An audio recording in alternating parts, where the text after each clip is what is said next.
दो मित्र थे, आगे चलकर एक शराब पीने लगा, वैश्यागमन करने लगा और धनी मानी घर का था, और एक गरीब घर का था। वो गंगा स्नान करना, नाम जप करना, धर्म पूर्वक चलना, ऐसा बहुत वर्षों के बाद दोनों की मिलान हो रही थी।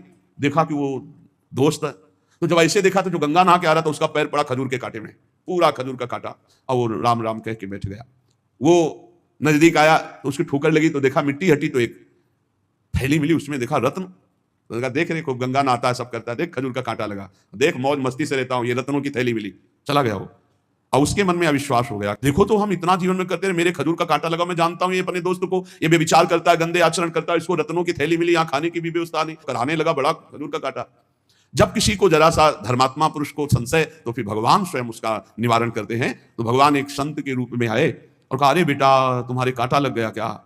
तुम्हारे ऊपर तो भगवान की बड़ी कृपा है, हम देख रहे हैं। बोले, बातें मत बनाओ, हमने देख लिया, हमारा दोस्त जीवन हो गया, शराब पीते, बेविचार करते, गंदे आचरण करते, उसको ठोकर लगी तो रत्नों की थैली मिली, और जब मैं उसको देख रहा था उस समय मुझे खजूर का कांटा लगा, और आप कह रहे हो भगवान की बड़ी कृपा है। तो उनका, बेटा देखो, अब वो तो भगवान ही थे, अब दिखाया कि पूर्व जन्म में इसके इतने पुण्य थे कि इस समय राजा होता, लेकिन इसने पापाचरण करके सारे पुण्य छिन्न कर दिए।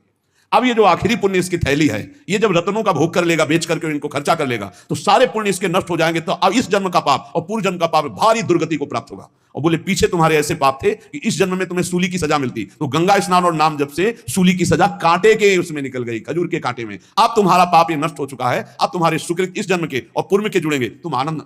तब उसको विश्वास हुआ। तो जो हमारे भगवत मार्ग में चलने पर अचानक दुख मिलते हैं, तो वो हमारे कर्मों का फल होते, पर बहुत कम करके भगवान देते हैं, हम जानते नहीं।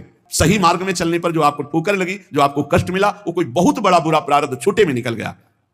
तो उपासक को इस बात का ध्यान रखना चाहिए कि प्रारब्धों के आने पर भगवान की भक्ति में कमी नहीं कर देना चाहिए।